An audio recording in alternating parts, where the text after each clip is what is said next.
बिस्मिल्लाहिर्रहमानिर्रहीम।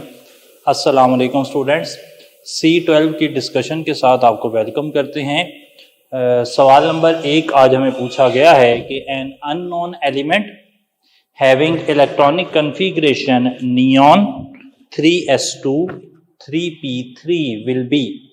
तो नियॉन यानी कि 10, 3s2 12 हो गए, 3p3 15 हो गए।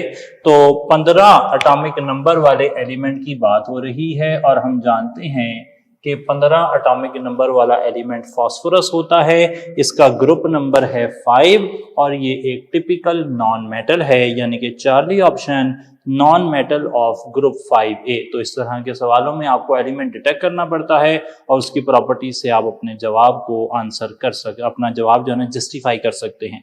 Second question, the lowest first ionization energy would be associated with which of the following configuration. हम जानते हैं कि ग्रुप 1A की इलेक्ट्रॉनिक कन्फिगरेशन सबसे कम होती है और यहाँ पर जो अल्फा ऑप्शन है उसमें वैलेंस शेल में 3s1 दिखाया गया है, जो कि सीधी सोडियम की इलेक्ट्रॉनिक कन्फिगरेशन बन रही है। तो यहाँ पर 3s1 वाला 1A का मेंबर है, लेफ्ट साइड पर आयनाइजेशन एनर्जी सबसे कम होती है। तो अल्फा ऑप्शन सेकंड ऑप्शन में हमने टिक कर दिया। Third question, which of the following configuration is associated with biggest jump between second and third ionization energy. इस सवाल का मतलब ये है कि कौन से एलिमेंट के लिए, यानी कि 4 इलेक्ट्रॉनिक कन्फिगरेशंस हैं, तो कौन से एलिमेंट के लिए सेकंड इलेक्ट्रॉन निकालने वाली सेकंड आयनाइजेशन एनर्जी और थर्ड इलेक्ट्रॉन निकालने वाली थर्ड आयनाइजेशन एनर्जी के दरमियान में सबसे बड़ा गैप है। ये इंफॉर्मेशन भी हमने सीखी है और हमने ऐसे कहा था कि अगर कोई सेकंड ग्रुप का मेंबर होगा तो उसकी सेकंड और थर्ड आयनाइजेशन एनर्जी में बहुत ज्यादा फर्क होगा। सो आयनाइजेशन एनर्जी के डिफरेंस को देखकर आप वैलेंसी निकाल सकते हैं। ऐसी इंफॉर्मेशन हमने आपको दी थी। अगर 2 आयनाइजेशन एनर्जीज के दरमियान में बहुत बड़ा गैप हो, जैसे कि चार्ली ऑप्शन देखें, ये मैग्नीशियम की इलेक्ट्रॉनिक कन्फिगरेशन है। मैग्नीशियम की first ionization energy 738, second ionization energy 1430 और थर्ड आयनाइजेशन एनर्जी 7740 है। सेकंड और थर्ड आयनाइजेशन एनर्जी के दरमियान में बहुत बड़ा गैप है, जो इस बात को इंडिकेट कर रहा है कि चार्ली ऑप्शन ही सही जवाब है। Fourth question, the radii of hydrogen H positive and H negative. हम जानते हैं कि अगर नेगेटिव आयन बने तो साइज बड़ा हो जाता है, न्यूट्रल एटम का साइज उससे छोटा और कैटाइन उससे छोटा होता है। Cation is smaller than the parent atom, anion is larger than the parent atom. इन दो इंफॉर्मेशंस को मिलाकर मैंने बीटा ऑप्शन फोर्थ क्वेश्चन में टिक कर दिया है। फिफ्थ क्वेश्चन है, विच of the following represents S group elements. यहाँ पर आयोडीन, ब्रोमीन, क्लोरीन जो हैं ये P ब्लॉक के हैं, कार्बन और सिलिकॉन P ब्लॉक के हैं, फ्लोरीन और आर्गॉन भी P ब्लॉक के हैं, जबकि सोडियम, मैग्नीशियम और कैल्शियम ये सब S ब्लॉक के एलिमेंट्स हैं। तो बीटा ऑप्शन हमने टिक कर लिया। सिक्स क्वेश्चन है, which one of the following has the largest ionic radius. अब यहाँ पर ऑप्शंस हम अरेंज करते हैं पीरियोडिक टेबल के अकॉर्डिंग। तो हम जान लेंगे इंशाल्लाह कि ऑक्साइड के बाद फ्लोराइड है और सल्फाइड के बाद क्लोराइड है। ऊपर और नीचे जैसे जैसे डाउन दी ग्रुप जाते हैं साइज बढ़ता है, तो ये दोनों तो सही जवाब नहीं हो सकते। इन दोनों के अंदर हमने पढ़ा था कि आइसो इलेक्ट्रॉनिक एनाइंस के अंदर जितना ज्यादा चार्ज होगा उतना बड़ा साइज होगा। तो सल्फाइड पर चार्ज ज्यादा है तो उसका साइज भी ज्यादा होगा। सिक्स्थ में बीटा ऑप्शन हमने टिक कर लिया। सेवेंथ क्वेश्चन देखें, the highest ionization energy is shown by left to right. Ionization energy बढ़ती है, सबसे राइट साइड पर नोबल गैसेज हैं, तो बीटा ऑप्शन आपने टिक कर लिया। Eighth question, the first ionization energy of magnesium is lower than first ionization energy of. देखना पड़ेगा यहां पर क्या क्या ऑप्शन हमें मिल रहे हैं। तो इधर एक ऑप्शन है बेरिलियम, एक मैग्नीशियम खुद, एक कैल्शियम है, इसके साथ यहाँ पर लिथियम आ रहा है, यहाँ पर सोडियम आ रहा है।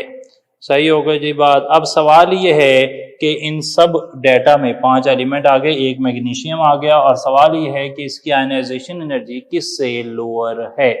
पहली बात तो ये हो गई कि left to right ionization energy increase करती है, तो मैग्नीशियम की आयनाइजेशन एनर्जी लिथियम और सोडियम से तो ज्यादा ही होगी।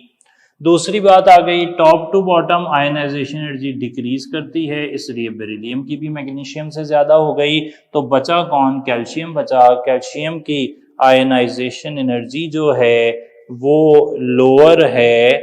बोल के सवाल तो ये पूछा हुआ है कि किसकी आयनाइजेशन एनर्जी? मैग्नीशियम की आयनाइजेशन एनर्जी किसकी फर्स्ट आयनाइजेशन एनर्जी से लोअर है? तो मैग्नीशियम की फर्स्ट आयनाइजेशन एनर्जी बेरिलियम से लोअर होगी, कैल्शियम से हायर होगी। सही जी, तो यहाँ पर बेरिलियम ऑप्शन हो गया। सॉरी, सवाल को हमने देर से समझा। सवाल ये था कि किसकी आयनाइजेशन एनर्जी से मैग्नीशियम की पहली आयनाइजेशन एनर्जी कम है, तो भाई बेरिलियम से कम है मैग्नीशियम की, मैग्नीशियम से कम है कैल्शियम की। तो यहाँ पर हम टिक कर लेते हैं कि जनाब बेरिलियम से सही जवाब है। एक यहाँ भी टिक लगा लेते हैं की में चेंज करने के लिए। आगे चलते हैं जनाब। 9th क्वेश्चन आ गया, which of the following sets belong to the same period. हमने 2 ही पीरियड याद किए हैं, 7th और 3rd पीरियड। आप अगर गौर करें, alpha option lithium 2nd period में है, सोडियम और पोटाशियम 3rd पीरियड में है। Beta option lithium 2nd period में है, मैग्नीशियम 3rd पीरियड में है, और कैल्शियम 4th पीरियड में है। चार्ली ऑप्शन को देखें, फ्लोरीन, क्लोरीन, ब्रोमीन बिल तरतीब 2nd, 3rd और 4th पीरियड में है। डेल्टा ऑप्शन देखें, aluminium 3rd period, sulphur 3rd period, argon 3rd period. तो आप एल्यूमिनियम, सल्फर और आर्गॉन को 3rd पीरियड में लोकेट कर सकते हैं, जबकि बाकी सबको एक ही पीरियड में लोकेट नहीं किया जा सकता। डेल्टा ऑप्शन 9th क्वेश्चन में हमने टिक कर दिया। 10th question, the ionization energy of nitrogen is more than that of oxygen because of. ये सवाल जो है ना बड़ा फेमस सवाल है। यहाँ पर P जो उसकी हाफ, ये है ना exactly half filled P nitrogen के अंदर, ये एक्स्ट्रा स्टेबिलिटी देता है, जो कि बीटा ऑप्शन में दिखाई गई है। दी extra stability of the half filled P orbitals की वजह से P का इलेक्ट्रॉन निकालना नाइट्रोजन में से मुश्किल होता है as compare to oxygen. 11th question है, which element T, X, Y and Z has the most metallic character. हमने ये सीखा हुआ है कि जो मेटेलिक कैरेक्टर होता है, 11th क्वेश्चन की अगर मैं बात करूं तो आयोनाइजेशन एनर्जी जितनी कम होगी उतना मेटेलिक कैरेक्टर ज्यादा होगा, यानी कि पहले और दूसरे ग्रुप के एलिमेंट्स जिनकी आयनाइजेशन एनर्जी कम होती है उनका मेटेलिक कैरेक्टर ज्यादा होगा। तो यहाँ पर चार्ली ऑप्शन सीधा सीधा पोटाशियम की इलेक्ट्रॉनिक कन्फिगरेशन बन रही है, जो कि एक अल्कली मेटल है और अल्कली मेटल्स की आयनाइजेशन एनर्जी बहुत कम होती है, तो इसलिए उनमें मेटेलिक कैरेक्टर सबसे ज्यादा होता है। 11 में हमने चार्ली ऑप्शन टिक कर लिया। आपको भी उम्मीद है यही लगा होगा, क्योंकि अल्फा, बीटा और डेल्टा टिपिकल नॉन मेटल्स की इलेक्ट्रॉनिक कन्फिगरेशन शो कर रही हैं। 12th क्वेश्चन आ गया, from top to bottom which of the following is correct. Top to bottom आप आते हैं तो साइज बढ़ता है, साइज बढ़ता है तो शील्डिंग इफेक्ट बढ़ता है। देख लें जरा 12th क्वेश्चन की अगर हम बात करें तो 12th क्वेश्चन में top to bottom number of shells बढ़ते हैं। नंबर ऑफ शेल्स बढ़ेंगे तो उनकी वजह से होने वाला शील्डिंग इफेक्ट भी बढ़ेगा, और शील्डिंग इफेक्ट के साथ साथ जब एटॉमिक नंबर बढ़ रहा है तो न्यूक्लियर चार्ज भी बढ़ेगा। तो ये सब चीजें ही बढ़ रही होती हैं। 12 में हमने डेल्टा ऑप्शन टिक कर लिया। 13 देखें, विच of the following is not a periodic property. Periodic property का मतलब है जिसका ग्रुप और पीरियड में ना एक रेगुलर ट्रेंड हो। तो मेल्टिंग पॉइंट ऑफ एलिमेंट्स एक पैटर्न है उसका, बॉइलिंग पॉइंट का भी पैटर्न हमने पढ़ा, आयनाइजेशन एनर्जी का भी पढ़ा, लेकिन कोऑर्डिनेशन नंबर ऑफ आयंस का हमने कोई ट्रेंड नहीं पढ़ा हुआ। हमने कभी नहीं पढ़ा कि जो कोऑर्डिनेशन नंबर है वो कोई पीरियोडिक प्रॉपर्टी है। तो 13 में हमने डेल्टा ऑप्शन टिक कर लिया। अगर आगे चलते हैं, in which group melting and boiling point decrease down the group. ये हमने सीखा हुआ है। हमने कहा था कि मेल्टिंग और बॉइलिंग पॉइंट का जो मेटल्स का ट्रेंड है ना, यानी कि 1A और 2A का, वो नीचे की तरफ मेल्टिंग बॉइलिंग पॉइंट डिक्रीज होते हैं क्योंकि पैकिंग लूज होती है, जबकि नॉन मेटल्स 7th ग्रुप वाले उनकी down the group melting boiling point increase होते हैं क्योंकि उनकी पोलराइजेबिलिटी बढ़ती है और उससे लंडन फोर्सेस बढ़ती हैं। 14 में हमने अल्फा ऑप्शन टिक कर लिया। 15 in third period which of the following has maximum electrical conductivity. Electrical conductivity depend कर रही है फ्री इलेक्ट्रॉन्स पर, और अगर आप सोडियम, मैग्नीशियम और एल्यूमिनियम को कंपेयर करना चाह रहे हैं, साथ आपके पास सिलिकॉन है, तो ये तीन ना मेटल्स हैं। मेटल्स के अंदर इलेक्ट्रिकल कंडक्टिविटी बड़ी तेजी से बढ़ती है नंबर ऑफ इलेक्ट्रॉन्स की वजह से। सिलिकॉन मेटलॉइड है तो इसकी इलेक्ट्रिकल कंडक्टिविटी ज्यादा नहीं होगी। अलबत्ता एल्यूमिनियम तक, ये प्योर मेटल्स हैं तीनों, तो इनमें कंडक्टिविटी बढ़ते बढ़ते एल्यूमिनियम पर ज्यादा हो जाएगी। तो बीटा ऑप्शन एल्यूमिनियम, इसकी कंडक्टिविटी बड़ी ज्यादा है। 16 देखें, in a group of periodic table which of the following entity will be the same. एक ग्रुप के अंदर कौन सी चीज सेम रहती है? क्या एक ग्रुप में नंबर ऑफ इलेक्ट्रॉन सेम रहते हैं? नहीं जी। आप हाइड्रोजन एक ग्रुप बना लेते हैं। चलें हम 16 के अंदर, हाइड्रोजन एटॉमिक नंबर 1 यानी कि 1 इलेक्ट्रॉन है, लिथियम में 3 है, सोडियम में 11 हैं। तो नंबर ऑफ इलेक्ट्रॉन तो चेंज हो रहे हैं, एटॉमिक नंबर भी चेंज हो रहा है, और इलेक्ट्रॉनिक कॉन्फ़िगरेशन भी डेफिनेटली चेंज हो रही है। ये 1s1 है, ये 2s1 है, ये 3s1 है। तो अल्फा, चार्ली और डेल्टा तो चेंज हो रहे हैं, लेकिन beta number of valence electron same है। जैसा कि मैंने कहा, इसकी वैलेंस इलेक्ट्रॉनिक कॉन्फ़िगरेशन s1, इसकी भी s1, इसकी भी s1। तो एक ग्रुप में एलिमेंट्स के number of valence electron same रहते हैं। 16 में हमने बीटा ऑप्शन टिक कर दिया। 17 second period of periodic table consists of, second period में 8 एलिमेंट है, चार्ली ऑप्शन याद किया होगा आपने। 18 silicon dioxide is a solid but carbon dioxide is a gas because. अच्छा, सिलिकॉन डाइऑक्साइड, ये सवाल का ओरिजिन क्या है? ओरिजिन है ऑक्साइड्स।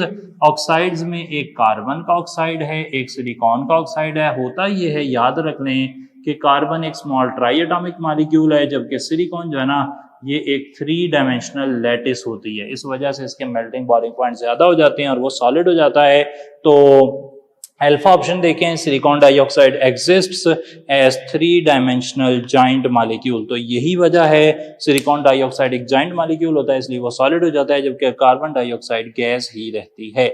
तो 18 में हमने अल्फा ऑप्शन टिक कर दिया। 19 देखें, ड्राई आइस। ड्राई आइस, अगर कार्बन डाइऑक्साइड सॉलिड हो जाए उसे ड्राई आइस कहते हैं, और यह हमने पढ़ा हुआ है मॉलिक्यूलर सॉलिड्स में। तो Charlie option solid carbon dioxide tick कर दिया। 20th question, a gas which burns with blue flame, delta option CO। याद रख लें, कोई इसका बैकग्राउंड नहीं है, वैसे ही याद करना पड़ेगा, delta option CO। 21 which statement is correct about the element with atomic number 16। 16 atomic number वाला मैं जरा लिख लेता हूं पहले। 16 एटॉमिक नंबर बनता है सल्फर का, सल्फर 16। अच्छा, अल्फा ऑप्शन देखें, sulphur is a non metal. जी हाँ, सल्फर नॉन मेटल होती है। दूसरा, it is a member of group 4A। जी नहीं, ये तो 6A का मेंबर है। तीसरा देखें, इट हैज 2 अनपेयर्ड इलेक्ट्रॉन। जी हाँ, इसकी इलेक्ट्रॉनिक कॉन्फ़िगरेशन है 3s2, 3px2, 3py1, 3pz1। तो इसके y और z में एक अनपेयर्ड इलेक्ट्रॉन, यानी कि टोटल 2 अनपेयर्ड इलेक्ट्रॉन हो गए। तो पहली और तीसरी बात सही है, दूसरी बात गलत है। तो अल्फा ऑप्शन टिक कर लें 1 और 3। जी, तो 22nd क्वेश्चन पर बात चल रही थी, which one of the following does not react with steam. तो हमने किताब में जब हमने ये टॉपिक किया था तो सीखा था कि बेरिलियम जो है वो स्टीम के साथ भी रिएक्ट नहीं करती, जबकि मैग्नीशियम ऑक्साइड बनाता है, और बाकी सब जो हैं वो हाइड्रोक्साइड बना देते हैं। 23rd क्वेश्चन आ गया, the electronic configuration of metal is 1s2, 2s2, 2p6, 3s2, the formula of its oxide. जाहिर बात है 3s2 है तो ये मैग्नीशियम की बात हो रही है, और मैग्नीशियम का ऑक्साइड होता है MgO। तो क्वेश्चन नंबर 23 में हमारा जवाब होना चाहिए MO या MgO। आगे चलते हैं। 24, which of the following will remain constant along period. Left to right जाते हैं, अगर आप 24 क्वेश्चन में देखें, लेफ्ट टू राइट जाते हैं तो एटॉमिक साइज वो तो डिक्रीज होता है।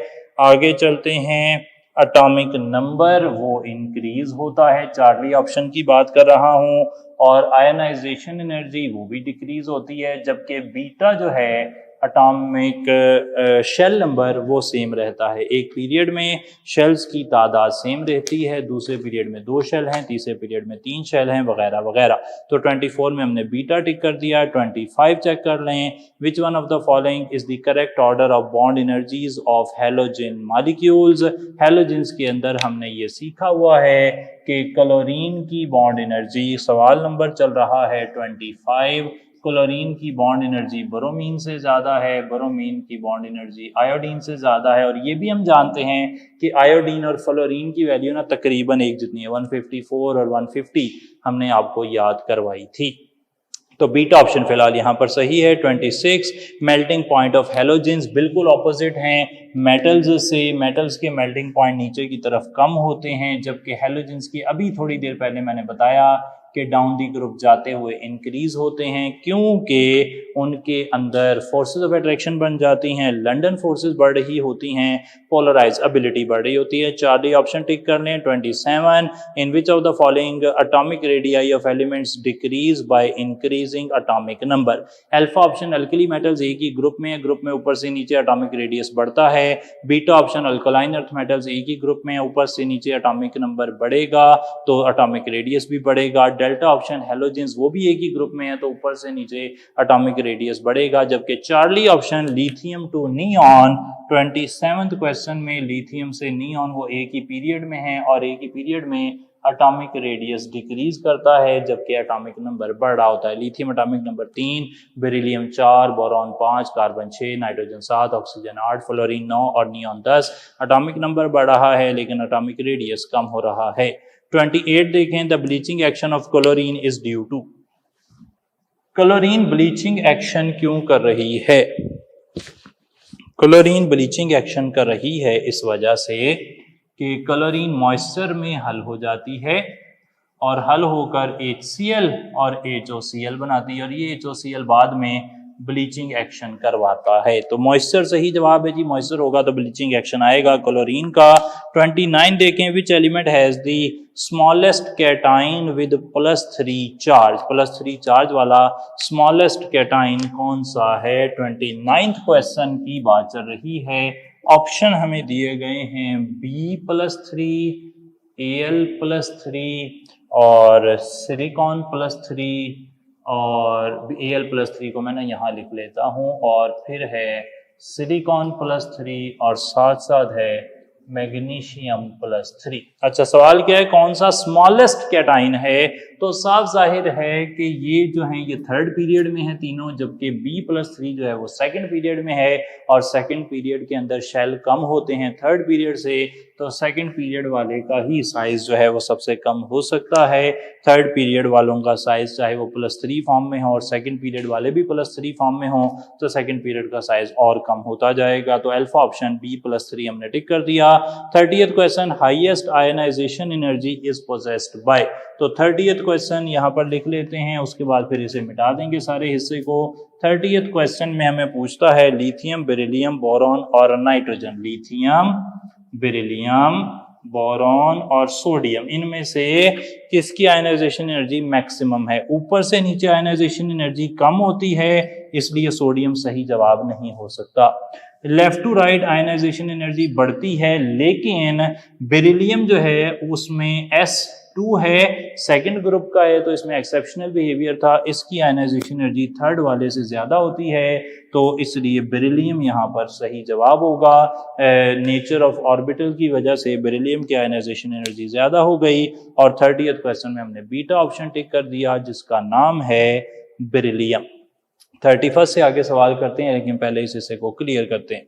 31st क्वेश्चन देखते हैं जी। Which halogen has pale yellow colour? Alpha option fluorine, आपको याद ही रखना पड़ेगा, देखा भी हुआ है हमने वैसे इसे जब पढ़ा था। 32nd क्वेश्चन देखें। Solution of which oxide will turn blue litmus red, यानी कि इसका मतलब है कि इनमें से कौन सा ऑक्साइड एसिडिक है? तो ऑप्शंस में अल्फा, बीटा और डेल्टा देखें। सोडियम ऑक्साइड मेटल ऑक्साइड है, बेसिक होगा। मैग्नीशियम ऑक्साइड मेटल ऑक्साइड है, बेसिक होगा। पोटाशियम ऑक्साइड मेटल ऑक्साइड है, बेसिक होगा। तो चार्ली ऑप्शन फास्फोरस पेंटा ऑक्साइड वो नॉन मेटल ऑक्साइड और वो एसिडिक होगा। एसिडिक ऑक्साइड ही ब्लू लिटमस को रेड करते हैं। चार्ली ऑप्शन आपने टिक कर लेना है। 33rd question. Greater the number of oxygen attach to a metal atom. तो इसको जरा समझ लेते हैं। 33rd वाला, 33rd में आप जो ऑप्शन लिख रहे हैं वो है MnO, Mn2O3, MnO2, Mn2O7। आप गौर करें यहाँ पर ऑक्सीजन की मिकदार जो मेटल एटम के साथ जुड़ी हुई है वो आहिस्ता आहिस्ता बढ़ रही है। यहाँ पे एक मेटल के साथ एक ऑक्सीजन लगा हुआ है, यहाँ 1 और 1.5 की रेशो आ रही है, यहाँ 1 और 2 की रेशो आ रही है, यहाँ 1 और 3.5 की रेशो आ रही है, यानी कि ऑक्सीजन आहिस्ता आहिस्ता ज्यादा हो रहा है। ऑक्सीजन के ज्यादा होने से मैंगनीज पर चार्ज देखें, यहाँ +2 है, यहाँ पर ये बन जाता है +3, यहाँ पर बन जाता है +4 और यहाँ पे बन जाता है +7। तो मैंगनीज पर ऑक्सीडेशन नंबर बढ़ रहा है। तो अल्फा ऑप्शन में क्या लिखा है, लोअर इट्स ऑक्सीडेशन नंबर, तो ये गलत है। जैसे जैसे ऑक्सीजन बढ़ेगी मेटल पर ऑक्सीडेशन नंबर भी बढ़ेगा।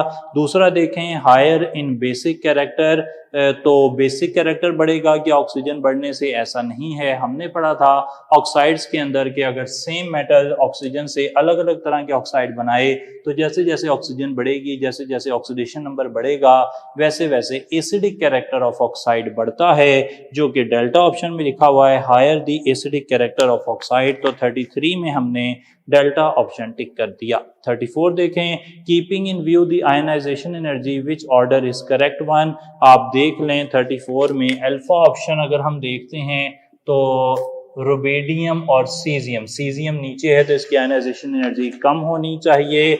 अगर हम बात करें सोडियम और मैग्नीशियम की, तो मैग्नीशियम राइट साइड पर है, उसकी आयनाइजेशन एनर्जी ज्यादा होनी चाहिए। और अगर हम बात करते हैं बेरिलियम और बोरॉन की, तो बेरिलियम की बोरॉन से ज्यादा होगी, क्योंकि इसमें S में से इलेक्ट्रॉन निकालना है, अभी थोड़ी देर पहले बात हुई थी, और बोरॉन में P में से इलेक्ट्रॉन निकालना है। तो अल्फा, बीटा और डेल्टा तो गलत लिखे हुए हैं। आयनाइजेशन एनर्जी यहाँ पर रुबेडियम की ज्यादा थी, यहाँ मैग्नीशियम की ज्यादा थी, यहाँ बेरिलियम की ज्यादा थी। जबकि अगर हम बात करते हैं चार्ली ऑप्शन की, तो वो सही लग रहा है। नाइट्रोजन में P हाफ फिल्ड है, इसलिए नाइट्रोजन की आयनाइजेशन एनर्जी ऑक्सीजन से ज्यादा हो जाती है। और 34 में चार्ली ऑप्शन हम टिक कर देंगे, which is the right one with respect to ionization energy. 35, in which of the following pair both the elements are in the same group, same group ऊपर से नीचे same.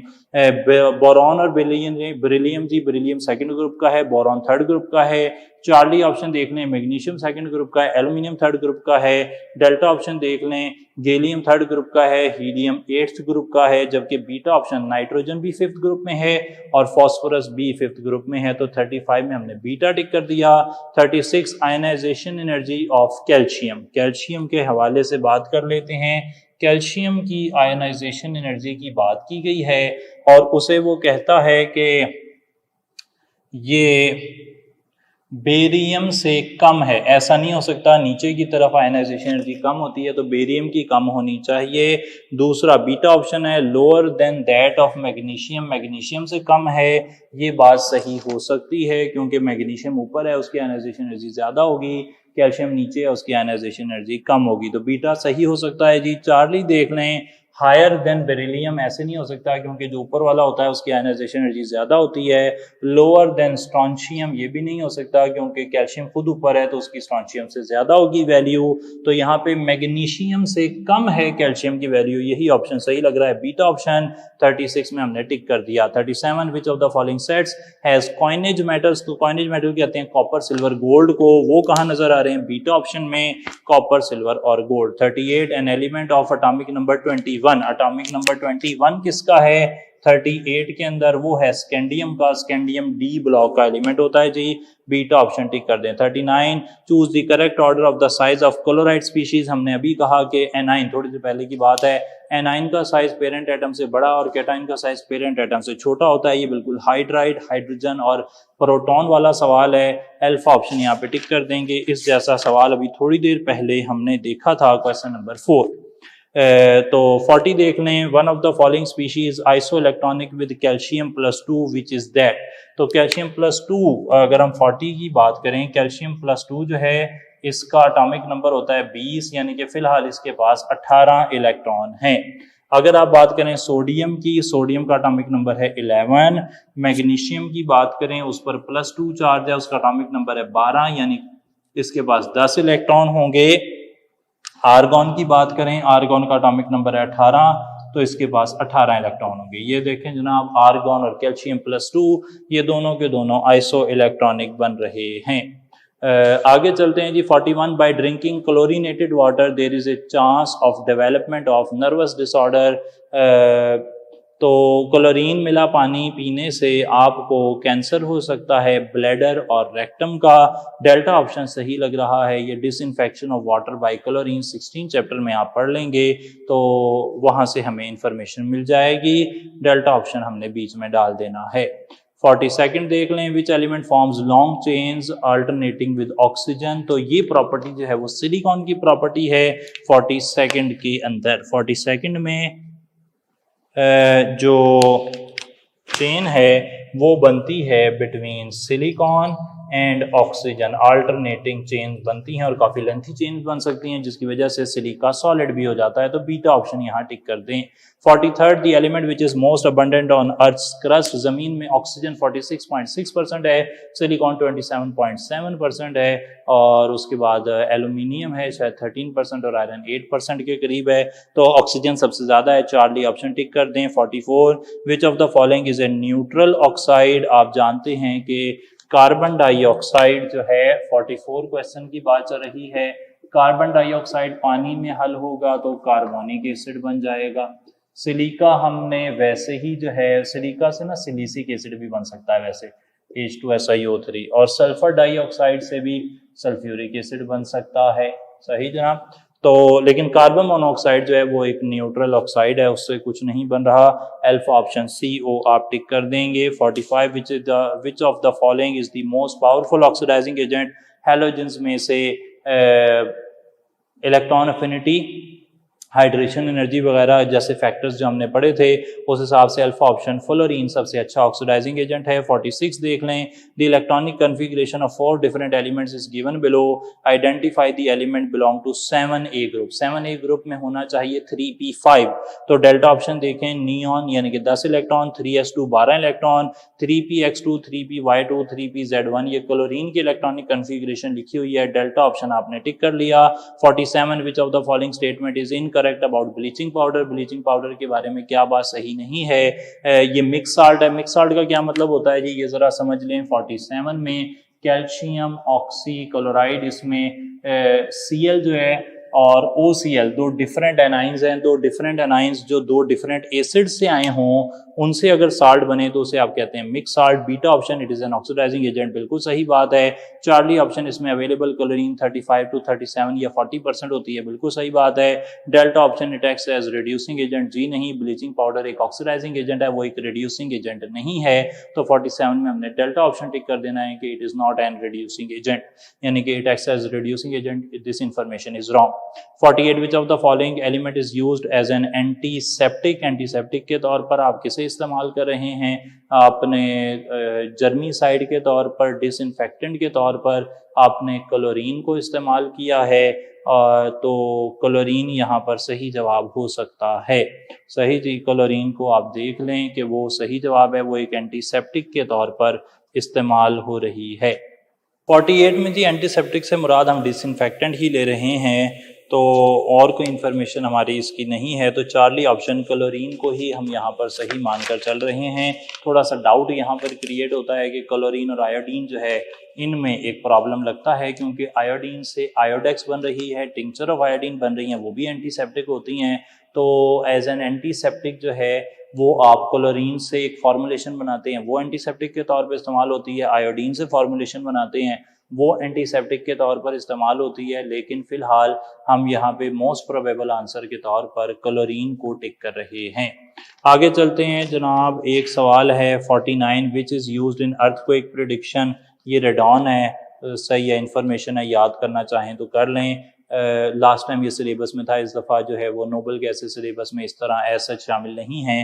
50th question, solid iodine forms iodine vapours upon heating. Solid iodine जो है वो iodine vapour बना देती है गर्म करने पर। Information that tells about the iodine in solid and vapour state is. तो ये सवाल जो है ना 50th वाला, इसमें हम ये देख लें कि आयोडीन अगर सॉलिड होगा तो भी वो मॉलिक्यूलर सॉलिड होगा, और जब उसे वेपोराइज कराएंगे तो भी उसके मालिक्यूल्स ही अलग अलग होंगे, उसके एटम्स सेपरेट नहीं होंगे। तो आयोडीन सॉलिड हालत में क्या होती है, मॉलिक्यूलर सॉलिड होती है, जैसा कि डेल्टा ऑप्शन में लिखा है। और जब आयोडीन को वेपोराइज कराते हैं तब भी I2 ही वेपोराइज होता है, तो वो भी मॉलिक्यूलर ही होता है। 51 halogen which causes severe burn on skin that heal very slowly. तो ये ब्रोमीन की इंफॉर्मेशन लिखी हुई है पहले पेज पर, 5th chapter in organic chemistry में, कि ब्रोमीन एक पहले नहीं दूसरा पेज के ऊपर पहले वाले पैराग्राफ में होगी शायद। तो ऐसे ये स्किन पे बर्न करती है जो बड़े स्लोली हील होते हैं। चार्ली ऑप्शन कर दें। 52nd आ गया, all have similar binding forces except. तो ऑप्शन क्या है, सोडियम मेटल है, मेटेलिक बॉन्ड होगा, मैग्नीशियम मेटल है, मेटेलिक बॉन्ड होगा, एल्यूमिनियम मेटल है, मेटेलिक बॉन्ड होगा, जबकि सिलिकॉन सेमी मेटल है तो उसमें मेटेलिक बॉन्ड उस तरीके से नहीं होगा। तो डेल्टा ऑप्शन में फोर्सेस ऑफ अट्रैक्शन डिफरेंट हो जाएंगी। 53rd देख लें, highest melting point is related to. Option क्या है जी, ऑप्शन जरा देख लें 53rd के अंदर। तो 53rd में मैग्नीशियम और फिर एल्यूमिनियम, फिर सिलिकॉन, फिर फास्फोरस। आपको याद हो कि 4th ग्रुप तक, एक पीरियड में 4th ग्रुप तक मेल्टिंग और बॉइलिंग पॉइंट इंक्रीज कर रहे थे क्योंकि number of binding electrons increase कर रहे थे, और उसके बाद ये डिक्रीज करते थे सडनली, क्योंकि जो हायर मेंबर हैं उनके अंदर वीक फोर्सेस ऑफ अट्रैक्शन पाई जाती थी। तो 1 2 3 4 चौथे ग्रुप तक नंबर ऑफ बाइंडिंग इलेक्ट्रॉन बढ़ने की वजह से बढ़ते हैं मेल्टिंग बॉइलिंग पॉइंट। तो सबसे ज्यादा मेल्टिंग बॉइलिंग पॉइंट सिलिकॉन का आता है, और उसके बाद फास्फोरस में एक डिक्रीज आ जाता है। 54 देखें, which one is the rare halogen among the following. तो एस्टाटीन एक रेयर हैलोजन है, डेल्टा ऑप्शन टिक कर देंगे। 55 halothane is used as anaesthetic, it contains 3 halogen atoms which are. तो हैलोथिन का फार्मूला हमें आना चाहिए। 55 क्वेश्चन के अंदर हैलोथिन का फार्मूला है CF3CH Cl और यहाँ पे फ्लोरीन, क्लोरीन, ब्रोमीन तीनों हैं, अल्फा ऑप्शन टिक कर दें। 56 chloramines can be prevented in water bye. तो क्लोरामीन्स को कैसे प्रिवेंट किया जा सकता है, अल्कलाइन पीएच से जी, बीटा ऑप्शन। क्लोरामाइंस को अल्कलाइन पीएच से प्रिवेंट किया जा सकता है, ये भी disinfection of water by chlorine में ही लिखा हुआ है। 57 which one is the alternate to chlorine for disinfection of water. Charlie option ozone, again उसी टॉपिक की बात हो रही है। 58 क्लोरीनेशन ऑफ वाटर में be harmful if water contains. तो अगर पानी में अमोनिया होगी तो प्रॉब्लम हो जाएगी, क्योंकि अमोनिया क्लोरीन से रिएक्शन करके बना सकती है क्लोरामीन्स। क्लोरामीन्स क्या होती हैं वो मैंने बता दिया जी, अमोनिया और क्लोरीन के रिएक्शन से बनने वाले प्रोडक्ट। अल्फा ऑप्शन 58 में हमने टिक कर दिया। 59 to avoid the formation of toxic compounds with chlorine, which of the following is better use for the disinfection of water. तो अगर आप ओजोन इस्तेमाल नहीं करना चाह रहे तो फिर 59 में आप क्लोरीन डाइऑक्साइड भी इस्तेमाल कर सकते हैं, उससे भी काम बन जाएगा। और 60 in human liver which substance can cause cancer. तो alpha option chloroform, liver carcinogen के तौर पर हम क्लोरोफॉर्म को जानते हैं। तो ये सारे सवाल हमने अभी पढ़े। हम यहाँ पर उम्मीद है कि आपने इस टेस्ट में अच्छा परफॉर्म किया होगा। कोई परेशानी अगर किसी भी किस्म की हो तो आप डिस्कस कर लें जी। Thank you so much. अस्सलाम वालेकुम।